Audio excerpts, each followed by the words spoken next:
नमस्ते। BEd second year आप सभी को ऑनलाइन में आपका स्वागत है। अपना जो विषय है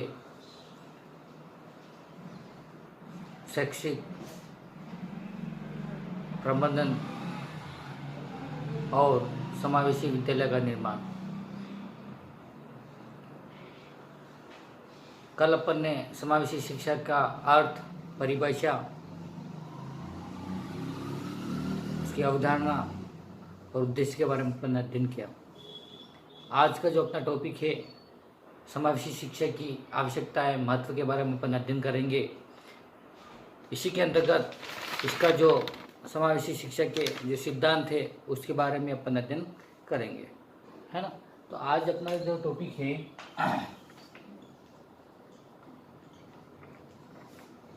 समावेशी शिक्षा का महत्व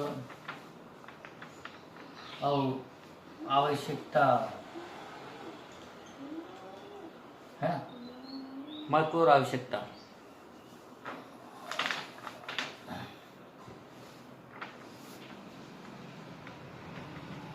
महत्व,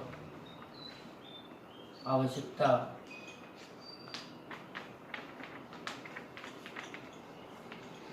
सिद्धांत, है ना। तो इसके अंतर्गत समावेशी शिक्षा की जो आवश्यकता एवं महत्व के बारे में अपन अध्ययन करेंगे। इसमें जो बताया गया है, जैसा कि समावेशी शिक्षा शारीरिक एवं मानसिक रूप से बाधित सभी बच्चों के लिए है और यह ऐसे प्रत्येक बालक के लिए शिक्षा एवं सामान्य शिक्षक की बात करता है जो इस से लाभ प्राप्त करने के योग्य हैं। और अतः समावेशी शिक्षा का कार्य क्षेत्र ऐसे सभी बालकों के बीच अपनी पहुंच बनाना है एवं उन्हें अधिगम प्रदान कर सामान्य जीवन यापन हेतु अग्रसर करना है। इसके अंतर्गत जो बताया गया है, जैसा कि पहला, यह विशिष्ट बच्चों को आत्मनिर्भर बनाकर उन्हें समाज की मुख्य धारा से जोड़ता है। सेकंड जो बताया गया है, इसमें समावेशी शिक्षा प्रत्येक बच्चों की व्यक्तिगत शक्तियों का विकास करता है। फिर इसी के अंतर्गत जो थर्ड बताया गया है कि समावेशी शिक्षा सम्मान और अपनेपन की संस्कृति के साथ व्यक्तिगत मतभेदों को स्वीकार करने के लिए भी अवसर प्रदान करता है। फिर इसी के साथ में फोर्थ जो बताया गया है, यह प्रत्येक प्रकार तथा श्रेणी के बालकों में आत्मनिर्भरता की भावना का विकास करता है। इसी के साथ में फिफ्थ जो पॉइंट बताया गया है, उसमें समावेशी शिक्षा केवल विकलांग बच्चों तक नहीं है, बल्कि इसका अर्थ किसी भी बच्चे का बहिष्कार न होना है। इसमें जो 3 भाग है महत्वपूर्ण, उसमें शारीरिक, मानसिक और विकलांग। सेकंड जो बताया गया है अधिगम, अशक्तता। थर्ड जो बताया गया है अनुसूचित जाति, अनुसूचित जनजाति और निर्धर एवं पिछड़े वर्ग के बच्चे, है ना। तो ये समावेशी शिक्षा की जो आवश्यकता हुई और महत्व हुआ उसके बारे में अपन ने चर्चा की। फिर इसी के साथ में अपना जो इसके जो सिद्धांत है उसके अंतर्गत देखेंगे अपन। इसमें समावेशी शिक्षा के जो सिद्धांत हैं उसमें पहला जो बताया गया है, उसमें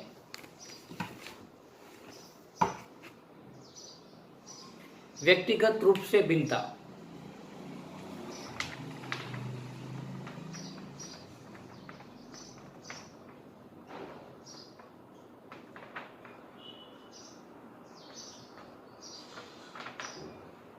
व्यक्तिगत रूप से भिन्नता के अंतर्गत इसमें व्यक्तिगत भिन्नताओं के अनुसार छात्रों को समावेशी शिक्षा प्रदान की जाती है। फिर सेकंड आता है अपना माता पिता द्वारा सहयोग प्रदान करना।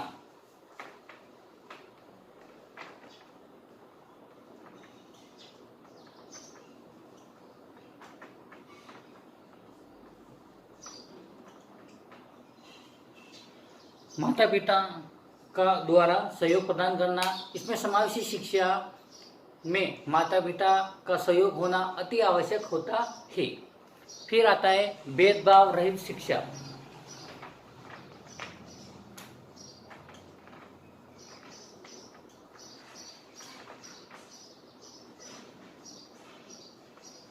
भेदभाव रहित शिक्षा। भेदभाव रहित शिक्षा, समावेशी शिक्षा का मुख्य सिद्धांत भेदभाव रहित शिक्षा ही है ना, जिसमें इसके अंतर्गत भेदभाव नहीं रखा जाता है ना, सभी को समान रूपता के अंतर्गत बताया गया है, ताकि एक ही साथ में, एक ही कक्षा रूम में एक साथ शिक्षा ग्रहण कर पाए। फिर आता है अपना इसी के अंतर्गत विशिष्ट कार्य क्रम द्वारा शिक्षा।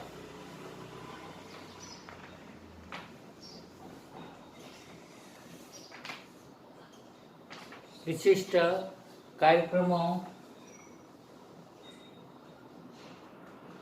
द्वारा शिक्षा, है ना। तो विशिष्ट यानी संपूर्ण पूर्ण वातावरण के हिसाब से शिक्षा दी जाती है ना। तो ये विशिष्ट कार्यक्रमों द्वारा शिक्षा के अंतर्गत बताया गया है। फिर आता है अपना वातावरण नियंत्रण पूर्ण होना।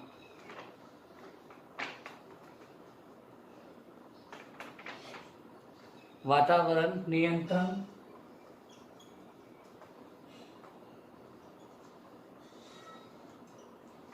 है ना, वातावरण नियंत्रण पूर्ण होना, इसी के अंदर जो समन्वय पूर्ण जो वातावरण होगा उसके हिसाब से बच्चा सही ढंग से शिक्षा ग्रहण कर पाएगा, है ना, उसके हिसाब से होना चाहिए, नियंत्रण पूर्ण रखा जाए, है ना। तो ये अपने जो आज जो अपना समाज शिक्षा के अंतर्गत महत्व, आवश्यकता और सिद्धांत के बारे में अपन अध्ययन किया है। आप विशेष रूप से ध्यान रखना और इसको नोटबुक में उतार लेना। आज के लिए इतना ही काफ़ी है। कक्षा को व्यवस्थित बनाने के लिए और ध्यान से सुनने के लिए आपको बहुत बहुत धन्यवाद।